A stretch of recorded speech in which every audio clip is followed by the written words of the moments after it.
Hello, कैसे हैं आप लोग। मैं उपेंद्र सिंह और आज हम बात करेंगे चंपारण सत्याग्रह पे। वह चंपारण सत्याग्रह जिससे भारतीय राष्ट्रीय आंदोलन में गांधी युग के शुरुआत की नींव पड़ती है। तो इसको हम तीन भागों में बांट कर देखेंगे। सबसे पहले देखेंगे कि इसकी बैकग्राउंड क्या थी। दूसरा हम देखेंगे कि इस सत्याग्रह को क्यों शुरू किया गया, यानी इसके कॉजेज क्या थे, कारण क्या थे और इसका परिणाम क्या हुआ। तो आइए सबसे पहले देखते हैं हम इसके बैकग्राउंड को, इसकी पृष्ठभूमि को। तो जैसा कि आप जानते हैं 31 दिसंबर 1600 को क्या हुआ था, ईस्ट इंडिया कंपनी की स्थापना हुई थी लंदन में। और 15 साल के लिए उस समय की जो क्वीन थी एलिजाबेथ फर्स्ट, उन्होंने 15 वर्ष के लिए अधिकार दिया कि भारत सहित पूर्वी देशों के साथ ईस्ट इंडिया कंपनी व्यापार करेगी। इन्होंने अनेक क्षेत्रों में व्यापार किया। इन्होंने मसाला का व्यापार किया, इन्होंने सिल्क का व्यापार किया, इन्होंने कॉटन का व्यापार किया। हर क्षेत्र में इन्होंने व्यापार किया। लेकिन 1750 में एक नया क्षेत्र इन्होंने चुना और यह क्षेत्र क्या था, यह था इंडिगो का। इंडिगो यानी नील की खेती। नील जिसे कपड़ों में हम डालते हैं, रंगने के लिए यूज करते हैं। तो 1750 में इन्होंने इसकी शुरुआत की। और यह शुरुआत कहाँ हुई? यह शुरुआत बेसिकली हुई बेरार, जो उस समय महाराष्ट्र में था, फिर अवध यानी उत्तर प्रदेश और चंपारण जो कि बिहार में था। तो इन तीन क्षेत्रों में नील की खेती शुरुआत। इससे जो उत्पादन होता था यह कहाँ जाता था? यह सबसे ज़्यादा तो जाता था ब्रिटेन में, जहाँ के अंग्रेज थे। फिर यूरोप में जाता था, यूरोप में इसकी मांग सबसे ज़्यादा थी। यूएसए में भी जाता था और चाइना में भी जाता, यानी एशिया, यूरोप, अमेरिका सब जगह इसकी मांग थी। और ये बहुत लाभदायक बिजनेस हुआ करता था। और इसके बदले में किसानों को एक मोटी रकम भी मिलती थी, क्योंकि फायदा होता था तो अंग्रेज इनको पैसा भी देते थे। लेकिन इसके बावजूद किसान खुश नहीं थे। कुछ प्रॉब्लम थी। प्रॉब्लम क्या थे? यानी कि अब हम किसकी बात कर रहे हैं? अब हम बात कर रहे हैं इसके कारण की, कि चंपारण सत्याग्रह की भूमिका कैसे बनती है। जो कारण था, जो समस्या थी उसमें यह कि यह खर्चीला बहुत था। नील की खेती में धन और श्रम दोनों बहुत ज़्यादा लगता था। इसमें पानी का बहुत इस्तेमाल होता था। और आप जानते हैं कि उस समय कोई ऑटोमेटिक ट्यूबवेल वाली व्यवस्था बहुत कम थी। तो धन और श्रम का इसमें बहुत यूज था।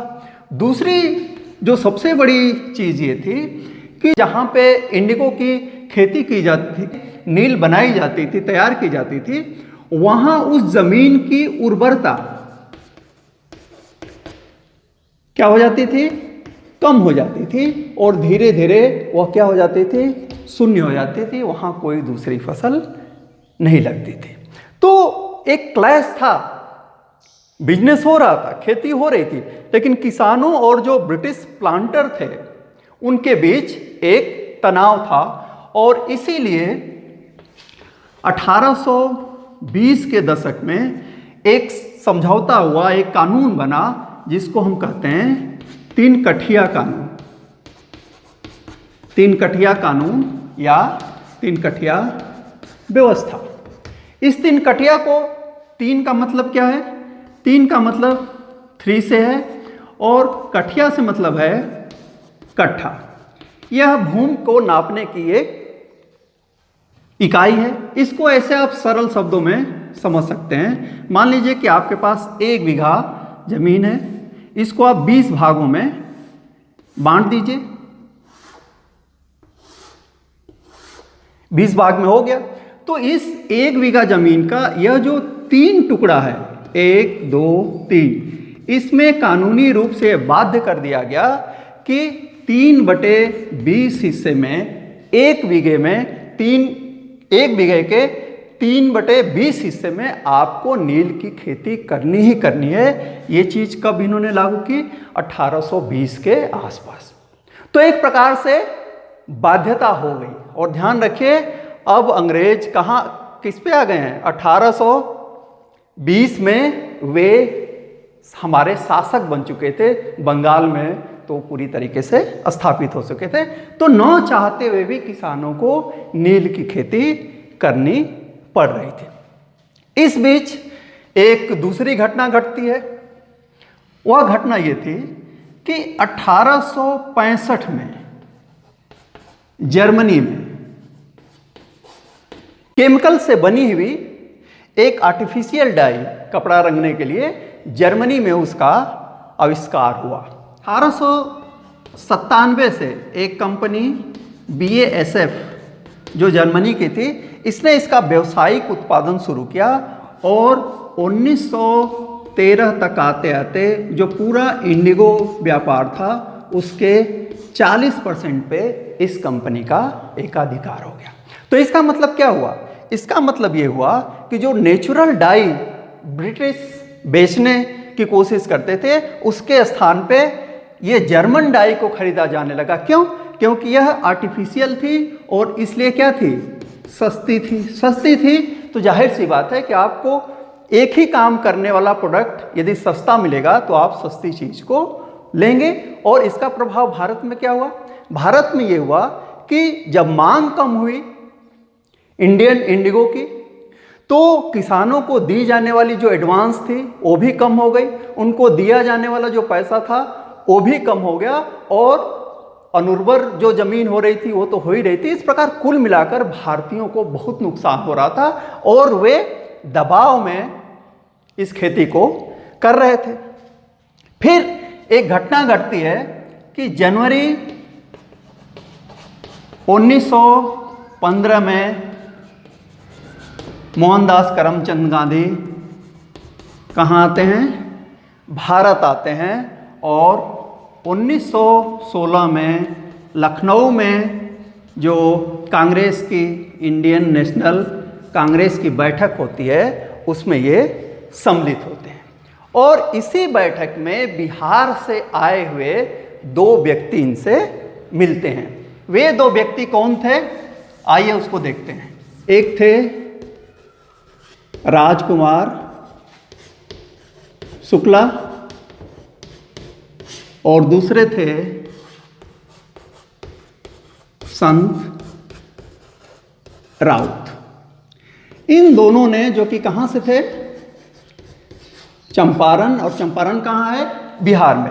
इन्होंने महात्मा गांधी से मुलाकात की। वे महात्मा गांधी जो साउथ अफ्रीका से सफल सत्याग्रही के रूप में आए थे। यद्यपि गांधी बाद में लिखते हैं कि जब ये दोनों हमसे चंपारण जाने की बात कर रहे थे, चंपारण के भूगोल के बारे में बिल्कुल नहीं जानता था और न ही इंडिगो की खेती के बारे में बहुत ज़्यादा मुझको जानकारी थी। लेकिन इन दोनों व्यक्तियों ने गांधी जी को कन्विंस किया कि आप चंपारण चलिए, चाहे आप कुछ करें या ना करें लेकिन एक बार चलिए। शायद उनको विश्वास था कि गांधी जी जब वहाँ जाएंगे, हकीकत देखेंगे तो स्वाभाविक रूप से वे उनके साथ खड़े होंगे। और अंततः गांधी 10 अप्रैल 1917 को कहाँ पहुँचते हैं? चंपारण पहुँचते हैं। इस यात्रा में उनके साथ कुछ लोग हैं। उन्होंने एक टीम बनाई और वे जा करके संत राउत के यहाँ रुके और फिर वहाँ एक टीम बनी जिसमें राजेंद्र प्रसाद थे, जिसमें शंभू शरण वर्मा थे, जिसमें JB कृपलानी थे, जिसमें ब्रज किशोर प्रसाद थे, जिसमें गया प्रसाद थे। तो इस टीम ने उस क्षेत्र के किसानों का एक सर्वे शुरू किया और सर्वे में ये पता कर रहे थे कि किसान की ज़मीन कितनी है, किसान के परिवार के लोग कितने हैं, इनका उत्पादन कितना होता है, इनके खर्च कितने हैं, इंडिगो की खेती कितने भाग पे कर रहे हैं, उसमें इनको कितना फ़ायदा या नुकसान हो रहा था। ये एक सर्वे था। इसमें कोई खतरनाक बात नहीं थी, लेकिन असली समस्या ये थी कि यह सर्वे वहाँ के ब्रिटिश प्रशासन की अनुमति के बगैर हो रहा था। और जैसे ही उनको जानकारी मिली, उन्होंने गांधी जी को एक नोटिस भेजा और उस नोटिस के बावजूद भी गांधी जी सर्वे करते रहे और इसलिए 16 अप्रैल 1917 को गांधी जी को क्या किया गया, गिरफ्तार कर लिया गया और 18 अप्रैल को उनको कोर्ट में पेश किया गया। यह कोर्ट कहाँ की थी? ये थी मोतिहारी कोर्ट। और यहाँ एक इंटरेस्टिंग चीज़ सुनिए, दो विशेष घटनाएं होती हैं। पहली तो ये कि इनसे कहा गया कि आप 100 रुपये की सिक्योरिटी भरिए। गांधी ने कहा कि मैं तो नहीं भरूंगा। दूसरी बात, इनको कहा गया कि भाई अपने बचाव में आप क्या कहेंगे, आपने जो किया उसके बारे में आप क्या कहना चाहते हैं। तो गांधी हैं, उनकी जीवनी का नाम ही है सत्य के प्रयोग। तो वे कहते हैं कि एक नागरिक के रूप में मैं दोषी हूं, ऐसा कोई भी नहीं कहेगा। अपराधी भी कोर्ट में यही कहता है कि मैंने कोई अपराध नहीं किया है। गांधी कहते हैं कि एक नागरिक के रूप में मैं दोषी हूं। क्यों?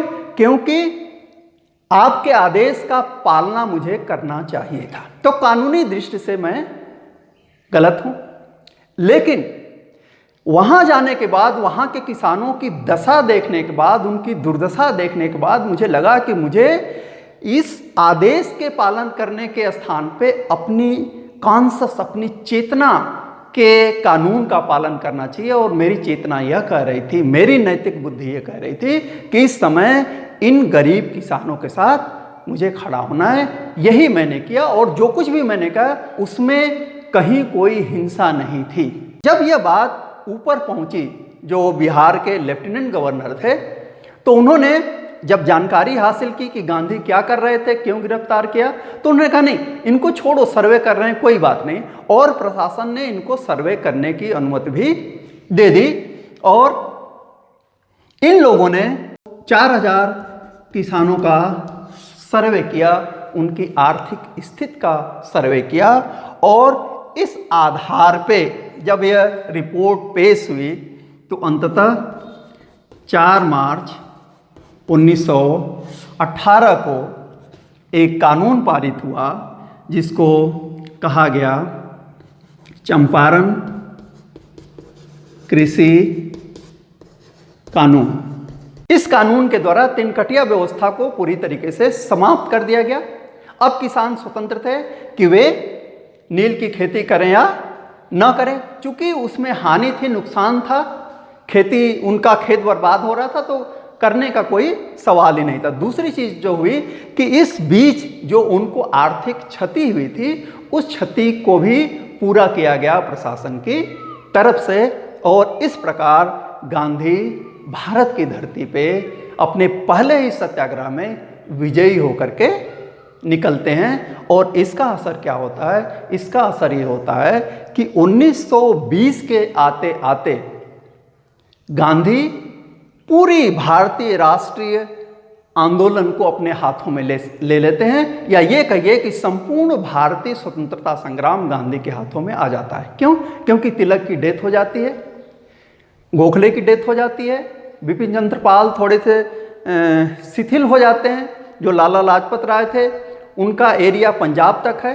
तो सब मिलाकर के भारतीय राष्ट्रीय कांग्रेस और भारतीय राष्ट्रीय आंदोलन का नेतृत्व गांधी के हाथों में आ जाता है और भारतीय राजनीति में गांधी युग की शुरुआत होती है, जो अंततः हमारी आज़ादी तक चलती है और हम 15 अगस्त 1947 को आज़ाद होते हैं।